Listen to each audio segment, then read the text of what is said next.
today. I know that we did a survey prep in service in October because last year our survey was here the first part of, end of November, first part of December. But when Ashley and I were working on the 2020 calendar, we decided to go ahead, if they hadn't come by the end of the year, which they haven't, to go ahead and do a survey prep rally, which is what we're doing today and tomorrow, just to recharge everything that everyone needs to know before they arrive. So as my father-in-law was a school administrator for many years, and then when he retired, he went back into the classroom. And when he would hand out a test or a quiz to his students, he would always say, "Okay, let's see if I earn my paycheck," because his theory was the kids will get good grades on these tests if I've done my job in instructing them on what they should know and learn. So now I'm going to see if I've earned my paycheck from the October in-service. The theme of this in-service and the theme for our survey prep is if it's up to me, we'll be deficiency free. I know that some people think that's probably a lofty goal for me to set for the Nebraska's largest skilled nursing facility. We're going to for sure get some deficiencies, and in fact some facilities say, and in fact you want some deficiencies so the feds don't follow up on those state surveyors and make sure they're doing their job. I disagree. 5 years ago we were deficiency free in this building, so I know it can be done. I know the surveyors are scrutinizing facilities more in the past year since they've gotten their new director than ever before. But I still think I surround myself every single day with highly skilled, highly talented people who take really good care of our residents. So I think it is possible to do. So, but because it's a prep rally, I'm going to be giving out prizes through the whole in-service. So you have to pay close attention. If it's up to me, we'll be deficiency free. Why did I come up with that particular theme? Because I feel like if we're going to be deficiency free, I need to do everything I can do as the administrator of this building to make sure it happens. Equally, I need everyone in this building to have that same mindset. If we're going to be deficiency free, then it's up to Angie, and it's up to Kim, and it's up to Shelly, and it's up to Sharon.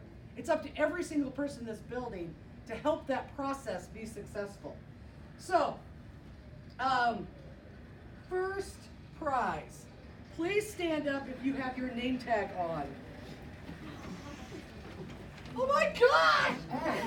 You can sit down. If you have your name tag on, pass it around. Everybody gets a pair of socks. First prize! Congratulations! You guys are rock stars. Reason I ask is name tags are required. They're actually a regulation to have name tags on. As weird as that sounds, our residents need to be able to identify who in the building works here and who's a visitor. So make sure you're wearing your name tag. If you need a name tag, you can see Mrs. Nutter for a new one. So name tags, everybody grab prize. If we run out, I have a whole nother sack of trinkets and trash. All right, so the surveyors are on their way.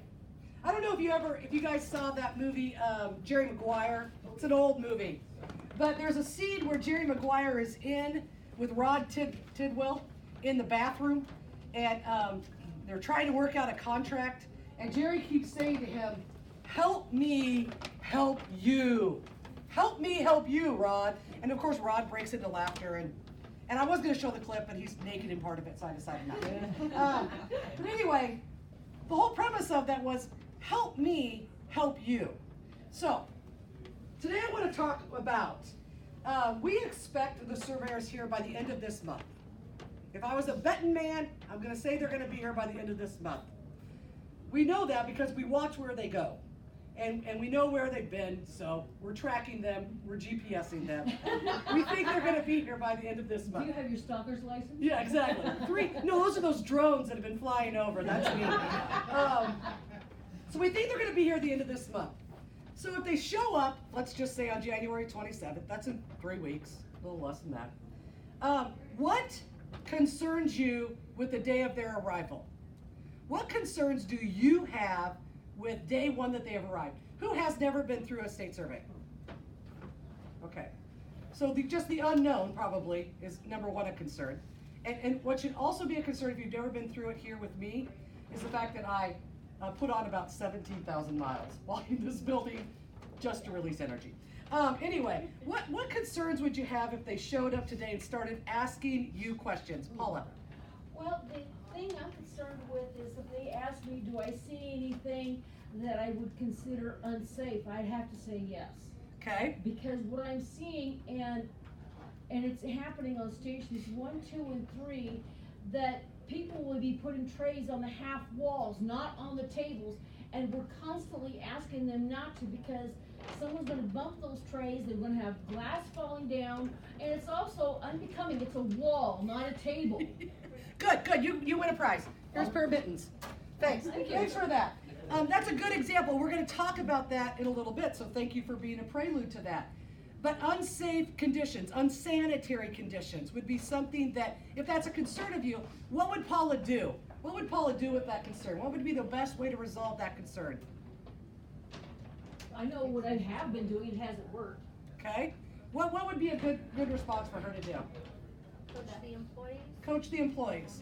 If you see it, let's correct it. And I'm going to talk a lot about that today. We need to help each other through this. It's not anyone else's fault. Let's just fix the problem. Let's resolve the issue instead of pointing fingers and throwing other people under the bus. Make sense? Okay, so, next. And you're always my guinea pig, you're my first time. I want to go over, I know I did this in October, but I just want to go over real quickly what our deficiencies were last year, because we all know that, are they all gone? There's one pair left. Okay, you can have that pair. Oh good, they're the cutest pair. We know when they arrive, one of the things that they're absolutely going to look at is last year's deficiencies. We put a plan of correction in place, and did we actually follow through with it? So what were our deficiencies last year? Here they were. FTEC 655, baseline care plans need to be completely completed. Every one, every time. There's no excuse for not having a care plan so that staff know how to take care of that resident. As you can see, we also got a comprehensive care plan deficiency. So all of a sudden you start to think, if 2 of our 5 deficiencies were in care planning, why is that so important to them? Why is that such a hot button issue? It's a hot button issue because what they say is, if we're not giving directives on the goals and the plans for the residents we're caring for, how are we caring for them? If everybody isn't on the same page with that plan of care, then how are we caring for them? That's why they're always looking to make sure that they're current, up to date. They have their current meds, they have their current interventions. That's why it matters to them. So we did get 2 deficiencies for that. The care plan deficiency we got were on such things as restorative programs, catheter use, falls, and ADL assistance, making sure that those were addressed in the care plans. The third deficiency was preventing a decrease in range of motion. So if we have a restorative plan ordered, it actually has to be initiated and followed. That's revolutionary. Why would we bug a physician to get an order if we don't plan on doing it? It would be no different than giving someone oxygen or meals. If we're going to ask a physician for an order, then we have to follow through and do it. And start it timely to prevent decline. One of the restorative plans last year was ordered and then totally ignored. I don't think intentionally, but totally ignored. And that's why we got that deficiency. FTEC 761, label stored drugs and biologicals. We need to make sure that insulin boxes are, the actual insulin itself is labeled, not just the box, and that the dosage is correct. That the electronic administration record is actually matching what it says on the label. And then food service. For those in food service, they just beat our food service department up last year. So I need all of your help with this. Hair nets have to cover all hair, not just part of the hair. There's no way to make a hairnet look sexy, so might as well just put it on and cover your hair. Because kind of putting it on top or putting it just halfway, it's not going to look good no matter how you wear it. So it needs to cover all hair. Food outdates, foods dated, spoiled food still in the walk-in, carts clean, floors clean, walk-ins clean, spills clean. That's what they didn't find when they went to the kitchen. So we're cleaning in the kitchen. And then we also still track, and I'll just give you an updated list just because I had it, because I knew I was doing this in service. We also track across the state what deficiencies they're writing across the state globally amongst all facilities. And of course, hand washing is their #1 tag. It's the easiest to cite because everybody needs to wash their hands. If you see someone touch their face, Angie, can you make sure you wash your hands before you see a resident? Everybody can help everybody, remind everybody to wash their hands. If you're walking down the hall, just ask them, hey, wash your hands lately? Wash your hands. Wash your hands. Wash your hands. That's the easiest thing for them to cite. And then interventions post-fall to prevent it from happening again. They want, it has to be something more than gripper socks. You know, a resident falls, there has to be a root cause reason for it. What is it? And let's put some actual interventions into place to prevent it from happening again. And then clean kitchen. That's the 3rd highest cited deficiency, FTAG 812. We need to have a clean kitchen, tidy staff, and really good food. Like our life safety deficiencies, because, just as a reminder, the fire marshal will also come during this survey process. And so last year we received 8 deficiencies, 9 with the ETAG. Here they were.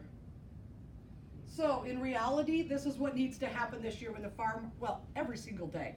But what the fire marshal is really keen in on when she's here, kind of her hot button issues are clear exits, doors that latch, power cords. We can't have any power strips in any resident room. And with the holidays just wrapping up, I know we have some power strips and some extension cords in resident rooms. If you find them, remove them. They cannot have them, period. So just remove them. And oxygen storage, indicating full and empty. On station 4, there's an oxygen storage room. We have to have signage that says, here are the full tanks, here are the empty tanks.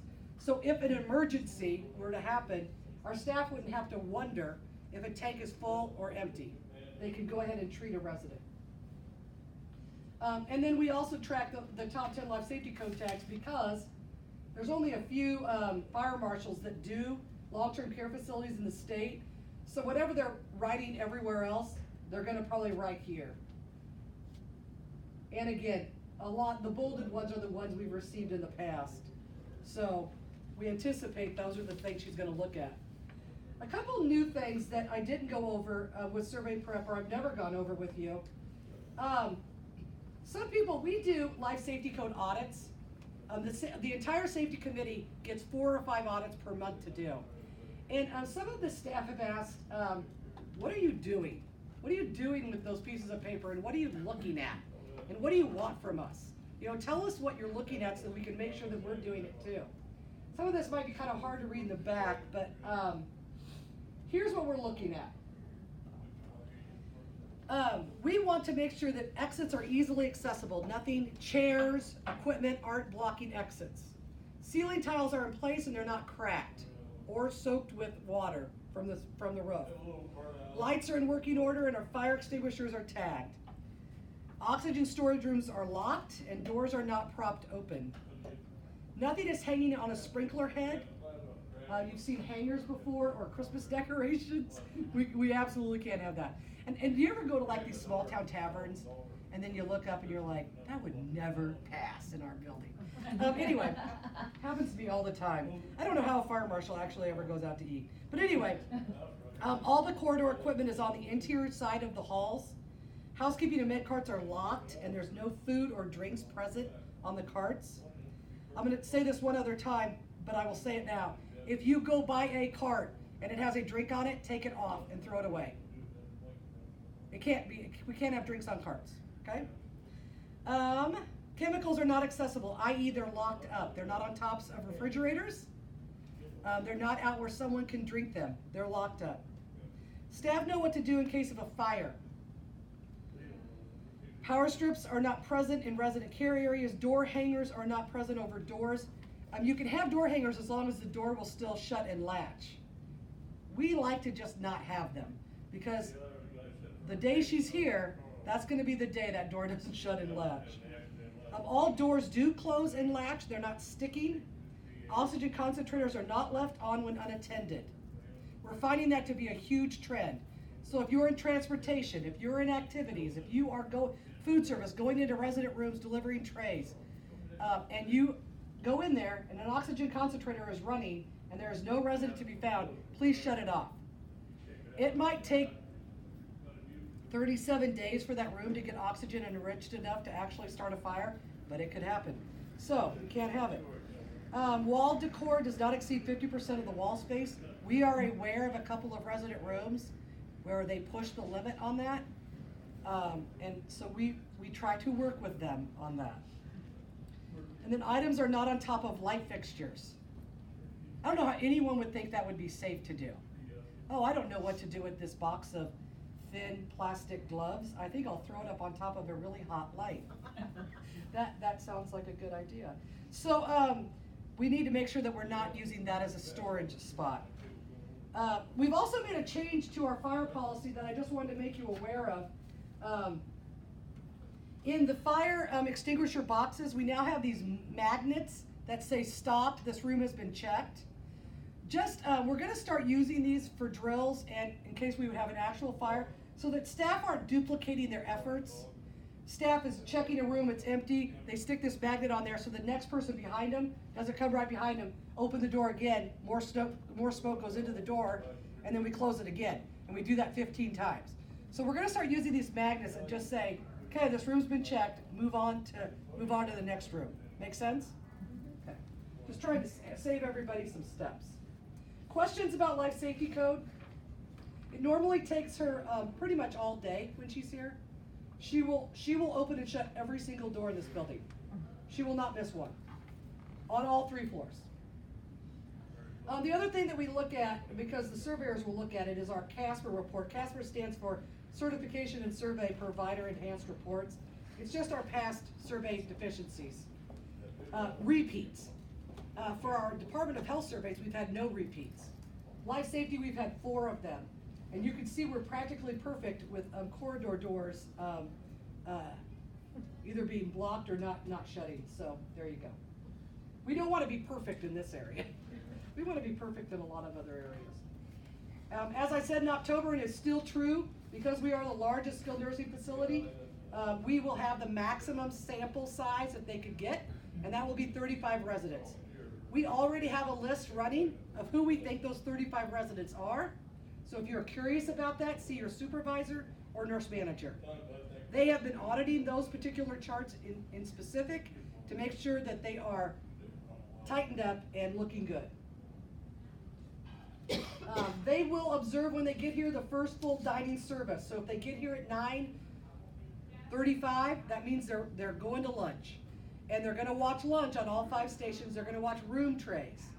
They already have their survey sample, so they're looking for those residents on their particular survey sample that have had weight loss. Are they being assisted? Are we making sure that they're eating their meals? Or are we just ignoring them? They're gonna be watching a lot of infection control during that dining room time. Because that's like if you could have infection control in a Petri dish, you would go to the dining rooms. Because that's where you're gonna catch it if you're gonna catch it. That's where the infection's gonna grow, is in those dining rooms. There's got a lot of people in there helping out.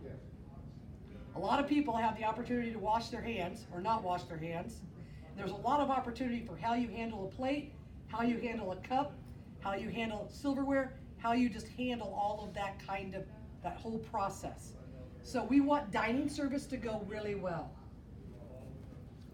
If they don't find anything on that first meal, service observation, then they won't come back. So the better it goes, the better off we're gonna be. So let's make our meal service rock. Here's how you can help me help you. We want to make sure that we serve a whole table at once. Don't jump around. I think when they go off to watch their first meal service, I'm gonna get over the intercom and play that song. What's that jump around song? Just as a reminder to everybody, don't jump around. Serve a whole table all at once. And then everybody can stop and jump around, just to distract them. It'll just throw them off their game. Do not set a tray down in front of an empty chair. If you were at your own home, this was the note I made for myself.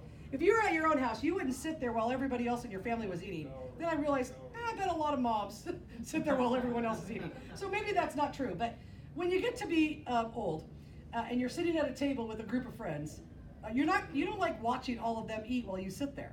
It's just not right. So don't jump around. Serve the whole table at once. If they're seated, do not sit a tray down in front of somebody that's not there, because they will tempt that food. And nobody else wants to eat cold food, so why should you?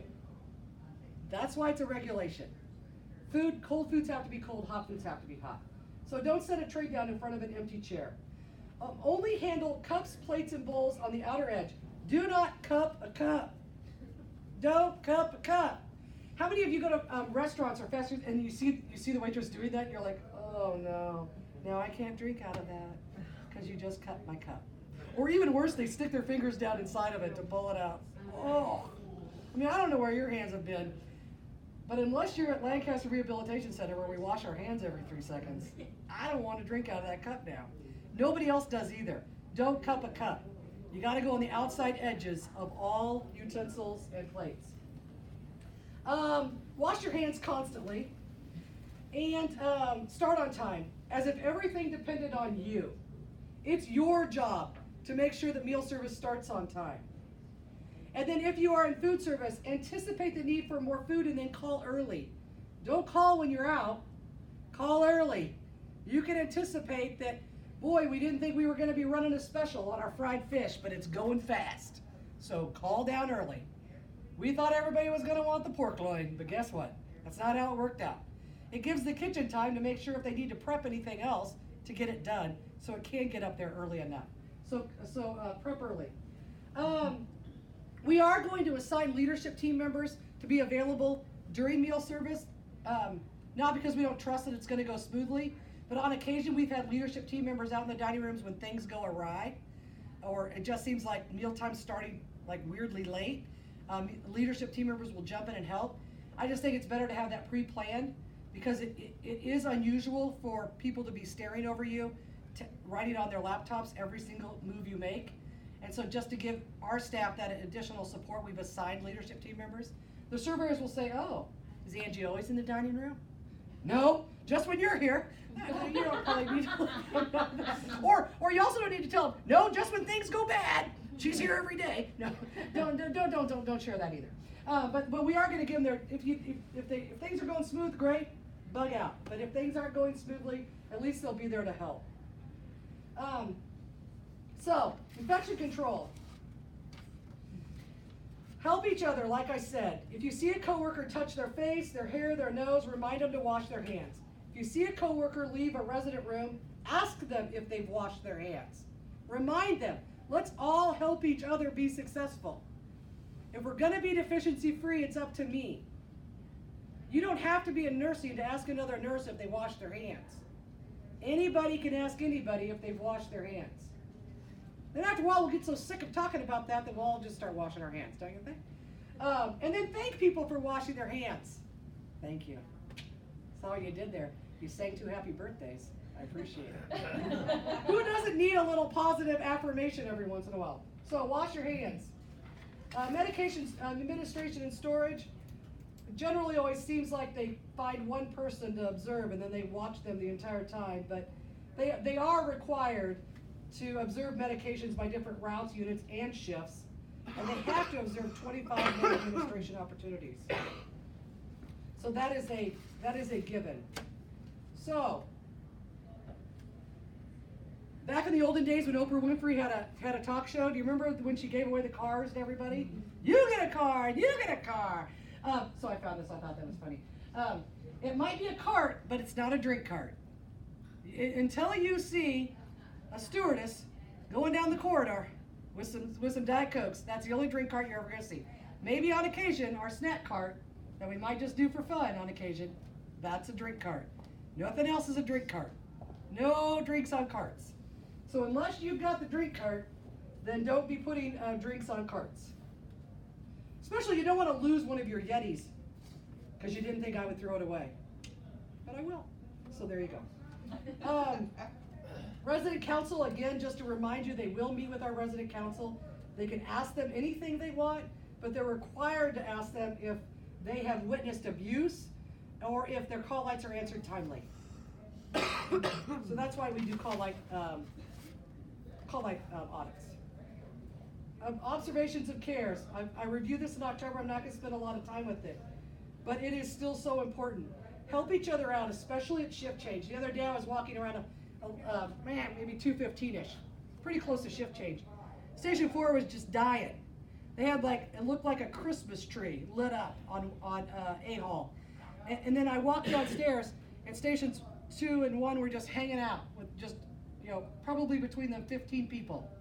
And so help each other out. If you're seeing a station struggle, go help them out. Anybody can jump in and help out. It doesn't necessarily have to be where you are necessarily assigned, in particular at shift change, after meal service. But also, make sure that people are knocking on doors and pulling curtains during cares. We're not performing a procedure outside of their room where it's private. Call lights are within reach, we answer promptly, residents are positioned, there's good grooming, and they're unrestricted. So, the environment. Somebody have a favorite Mary Poppins quote? Anybody? I like a spoonful of sugar myself. Okay, spoonful of sugar. My favorite one is, how about you're practically perfect in every way? Practically perfect in every way. Wouldn't it be nice if we were practically perfect in every way? Wouldn't that be just the most beautiful thing to be? I don't know if we're practically perfect in every way, but here's some of the things I will tell you. If you see it, clean it. I don't care that somebody else spilled it. If you see it, clean it. Here's another favorite one of mine. I had a dietary manager once say this all the time. If you're leaning, you're cleaning. So if you got nothing else to do and you're leaning, then start cleaning. Because there's something we can be cleaning. So if you're leaning, you're cleaning. Some people may live as hoarders, but it's not us. We are not hoarders. So we don't want your work areas or your stations to look like hoarders, like the television show. We don't want hoarders coming in here with a live feed. So if you see it, clean it. What isn't housekeeping's job to do? Let's go through some of that. Your work area cleanliness is not their job. It's your job. Clutter.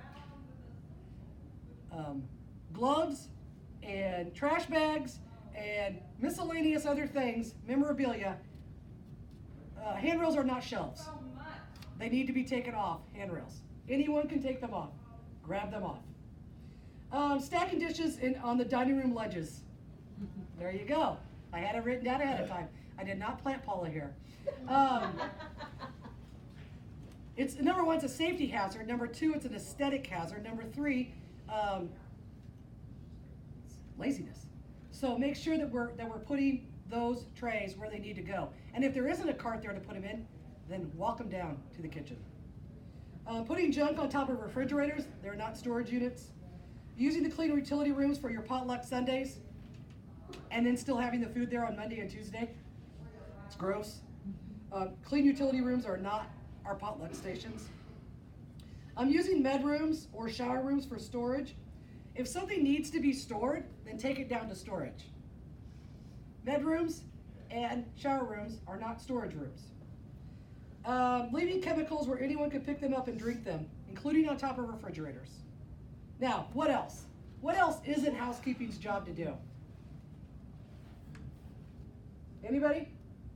Well, anytime we spill something, we shouldn't be waiting on them, it's like if you can't get a towel or something right there, ask someone so you can stay over so no one falls over it. But we in the dining areas see spills all the time on the floors. Okay. See it, clean it, right? Anybody else? Overflowing trash cans, just stuffing it down there. Overflowing trash cans gets an ice scraper. Thank you. Overflowing trash cans. If we can't pick up our trash, how are we taking care of our residents? It's a first impression. And thank you, Angie. You led me. God, this is a great group for me. I'm glad it's being recorded. First impressions are lasting impressions. So here are some of my questions for you. What does a resident sitting in a dark dining room say? I'm getting drowsy because it's dark in here. What does that say as a first impression? We've left them, right? We've abandoned them? What does it say when a resident has dried food stuck on his clothes or face? Can I take them Didn't take the time to clean them. Thanks, Amanda, you get an ice scraper. Watch out. Probably not good for the safety committee to see an ice scraper being crisscrossed. I'll get rid of them all before the next in-service. What does it say if residents are exposed without a blanket or covering them when you're walking down the hall for the first time touring here? We don't care about people's dignity? We don't care about their privacy? What do 7 call lights lit up say about the responsiveness to our residents? There's no sense of urgency. No sense of urgency. No sense of team. No sense of team. So, I'm going to say this a few times today, but be helpful, smile at each other, and actually help each other out. Treat others as you'd want to be treated. If it were your grandmother in the hallway, in a dark dining room, with food stuck to her shirt, what would you want done? You can do that like anybody else can do that. So food service, because it is so important, I know you've heard me say this before, but food and beautician are the 2 most important things we probably do for our residents. 2 things they really look forward to. So they're going to obviously do, they're gonna watch meal prep in the kitchen, take food temps, and do dining room observations and staff interaction. They're gonna look at complaints made during their interviews, any weight loss, making sure therapeutic diets are actually being followed, and pressure sore interventions are being done by our registered dietitians.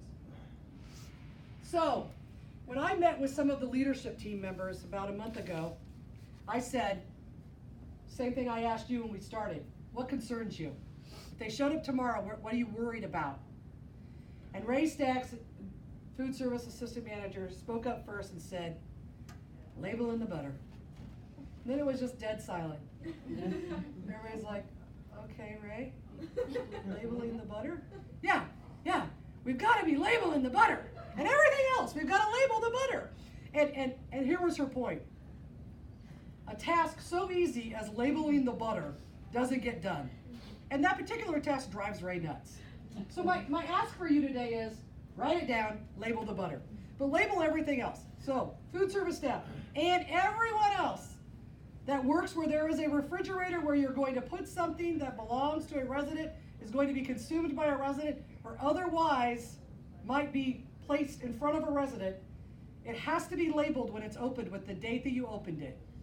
And if it's expired, it has to be thrown out. We are not doing science experiments in our refrigerators. Throw it out if you see it. Just start chucking it if you see it. So they have to be labeled on the date that you open them, period. Please label the butter. We are going to be doing random audits of the kitchen and the walk-in. And every time everything's labeled, there's going to be a prize throughout the month of January for everybody, either on the floors or in the kitchen. So, write that down. Our speak. I love Leonardo DiCaprio. That's why the only reason why I use this meme. Do you call it a meme or a meme? I don't know. So our speak. First of all, smile. You know, this is going to be a stressful process. We all know it, but we can all at least get through it together. Make sure you're using our residents' proper names.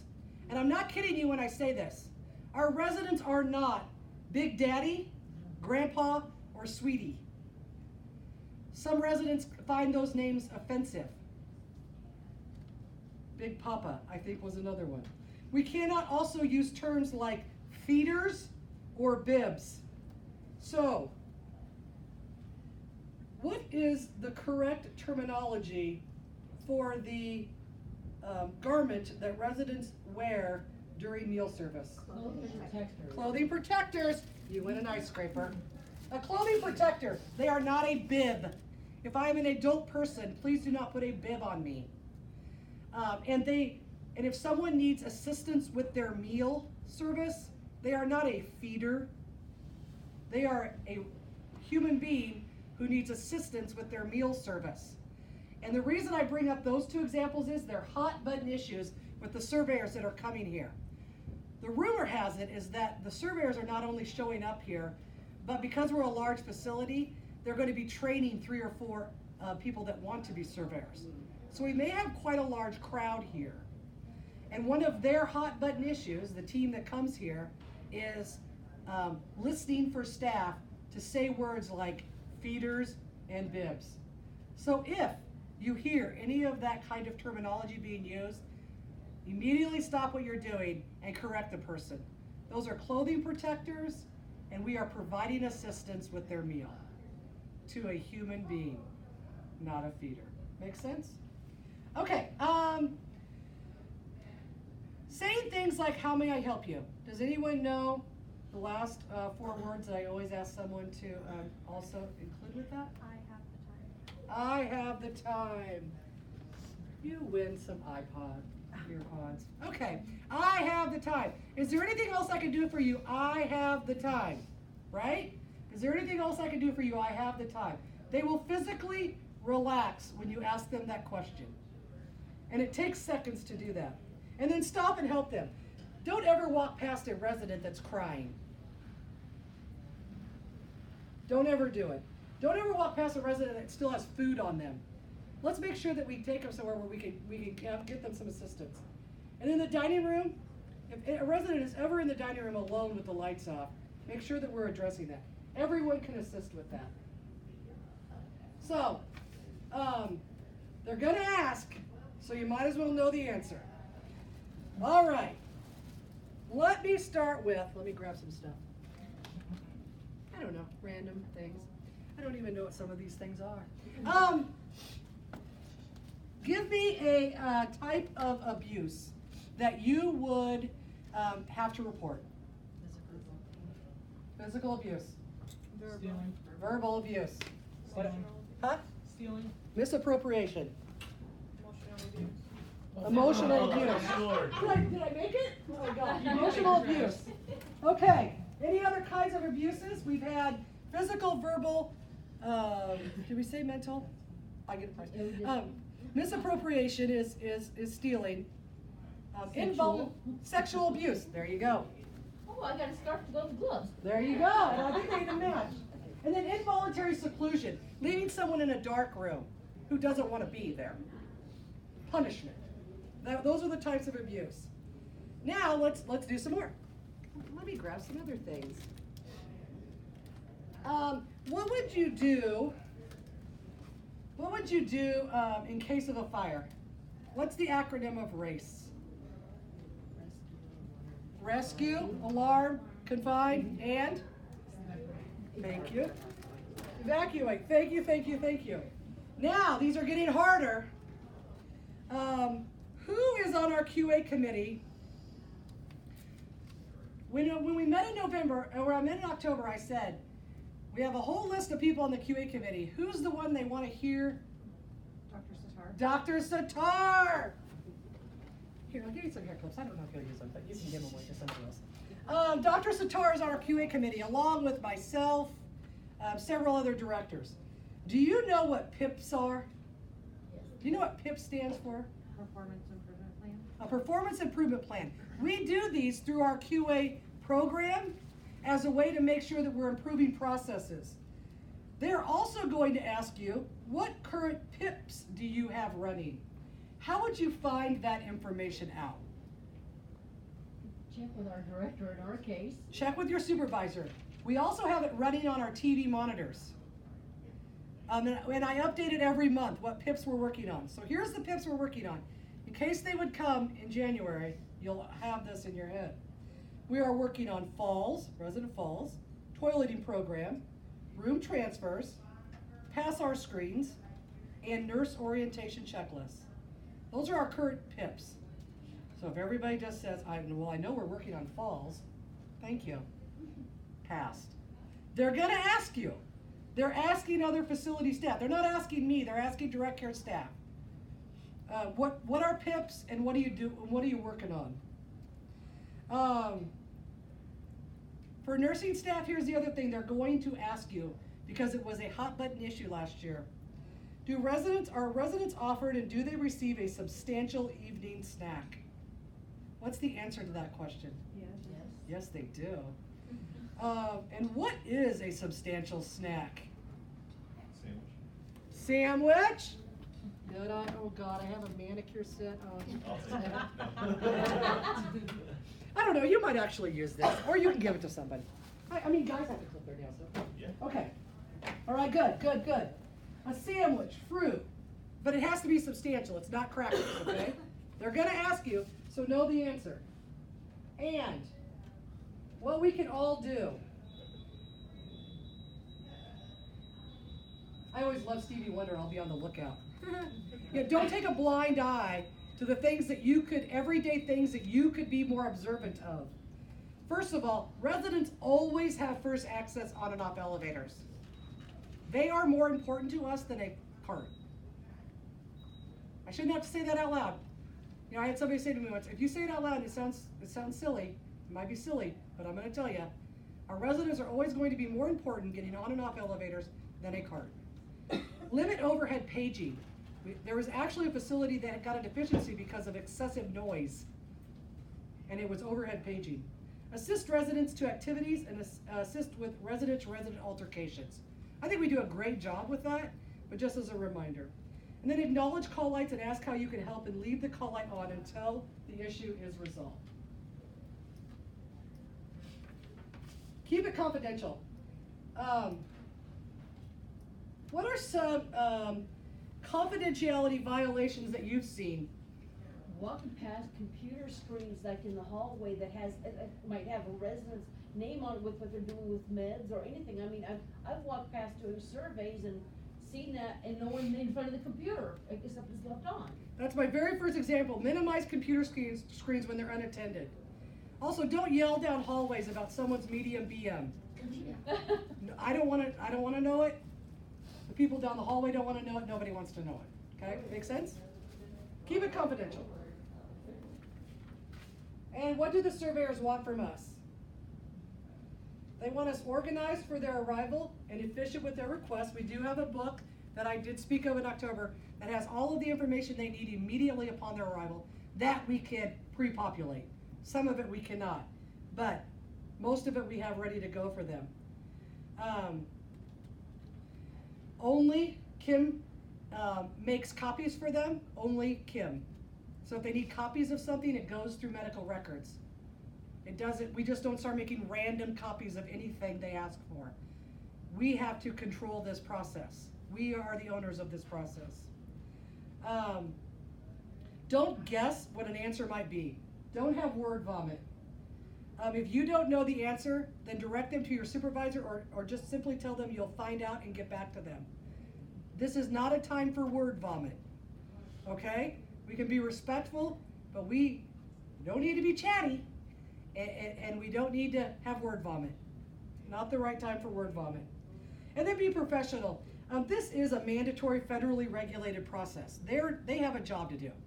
Just like we have a job to do, they have a job to do. The difference is they're coming in for a period of 4 to 6 days, and they're taking a snapshot of how we take care of our residents 365 days a year. We want it to go well. We want everyone out on the World Wide Web to believe that we take really good care of people. We don't want to be one of those facilities. Now on the Nursing Home Compare, if you get an abuse tag, there's a red hand that gets put up before you even click on that facility. It's a stop sign that says, don't go to that facility. They have abuse allegations. We don't want that. We don't want it. So the best that we can prepare for this, the better it's going to go for everybody.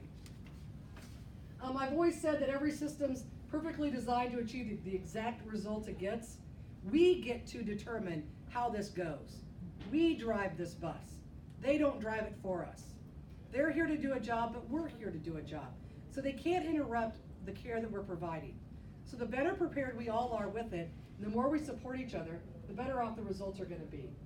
And then, obviously, most importantly, we're going to hang together. Help each other out. So, if it is to be, then it's up to me. We decided as a team, we thought it might be a good reminder to everybody. I'll pass these around. I'm wearing this ribbon, and it says, God, I gotta know what it says. Can't read it upside down. If it is to be, it's up to me. And we thought it might be just kind of a nondescript, quiet reminder to everybody that you're working with until we're done with survey. Then you can take the ribbons off, unless you like them. Then you can leave them on. If it is to be, it's up to me. And what does it mean? If we're going to be deficiency free, as a reminder, then it's up to you. It's not up to me, it's up to all of us. So if it is to be, then it's up to me. So everybody at the very beginning that had name tags, you can go ahead and peel them off and stick them on there. And it's gonna be a constant reminder to everyone on your team that you are as committed to being deficiency-free as they need to be. And if anyone asks, what does that mean? If it is to be, it's up to me. Anything possible that we know how to do, that we're qualified to do, And we'll do it. That's what we're supposed to do. And we'll do it. We'll be a team and we'll go through it. Make sense? Thank you all. Okay, the last thing we're gonna do is, as we did in October, is we are gonna do some more abbreviated resident surveys. That's how we're gonna end our time together. So the last 15 minutes, and it won't take you that long, it should only take about 5 to 7 minutes. I have a series of, about 10 questions that we're gonna distribute to the residents that are interviewable. You will go out and interview whoever you get, randomly assigned, not picking on anybody. But we want you to ask them these questions. If they answer in the negative, like for instance, are your meals served timely, and they say no, would you please ask them, is it one particular meal? Is it one, do you feel staff treat you with dignity and respect? If they say no, say, why not?